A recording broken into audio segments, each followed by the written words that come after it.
பாஜக தேசிய தலைவராக உள்ள ஜே.பி. நட்டா ஒன்றிய அமைச்சராகிறார்.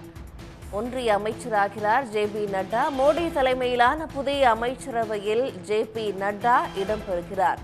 பாஜக தேசிய தலைவராக ஜே.பி. நட்டா இருந்து வருகிறார். கடந்த ஜனவரி மாதத்தோடு அவருடைய பதவிக்காலம் நிறைவடைந்த நிலையில் அது நீட்டிக்கப்பட்டது. இந்நிலையில் மோடியின் அமைச்சரவையில் ஜே.பி. நட்டாவின் பெயர் இருக்கும் என்ற கணிப்பு இருந்து வந்த சூழலில் அந்த கணிப்பானது தற்போது உறுதியாகி இருக்கிறது. இன்று மாலை மோடி தலைமையிலான அமைச்சரவை பதவியேற்க இருக்கிறார்கள். அதில் எந்தெந்த பாஜக எம்பிக்கள் இடம்பெறுவார்கள், யாருக்கு எந்த அமைச்சர் பதவி வழங்கப்படும் என்ற ஒரு பெரும் எதிர்பார்ப்பு இருந்த சூழலில் தற்போது ஒன்றிய அமைச்சராக ஜே.பி. நட்டா தேர்வு செய்யப்பட்டதாக செய்திகள் வெளியாகி இருக்கின்றன.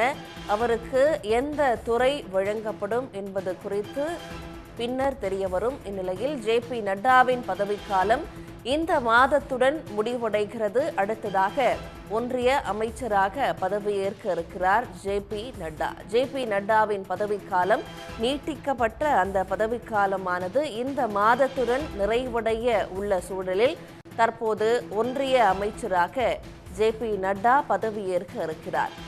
பாஜகவின் தேசிய தலைவராக ஜே.பி. நட்டா இருக்கிறார். அவர் தேசிய தலைவராக ஒவ்வொரு மாநிலத்துக்கும் சென்று அங்கு தனித்தனியாக பிரச்சாரம் மேற்கொண்டு வந்தார். அவர் தலைமையிலான பாஜக செயல்பட்டு வந்த நிலையில் தற்போது அவருக்கு அடுத்ததாக கேபினெட் அமைச்சர் பதவியானது வழங்கப்படுகிறது. உடனுக்குடன் செய்திகளை தெரிந்து கொள்ள சன் நியூஸ் பெல் ஐகானை கிளிக் பண்ணுங்க.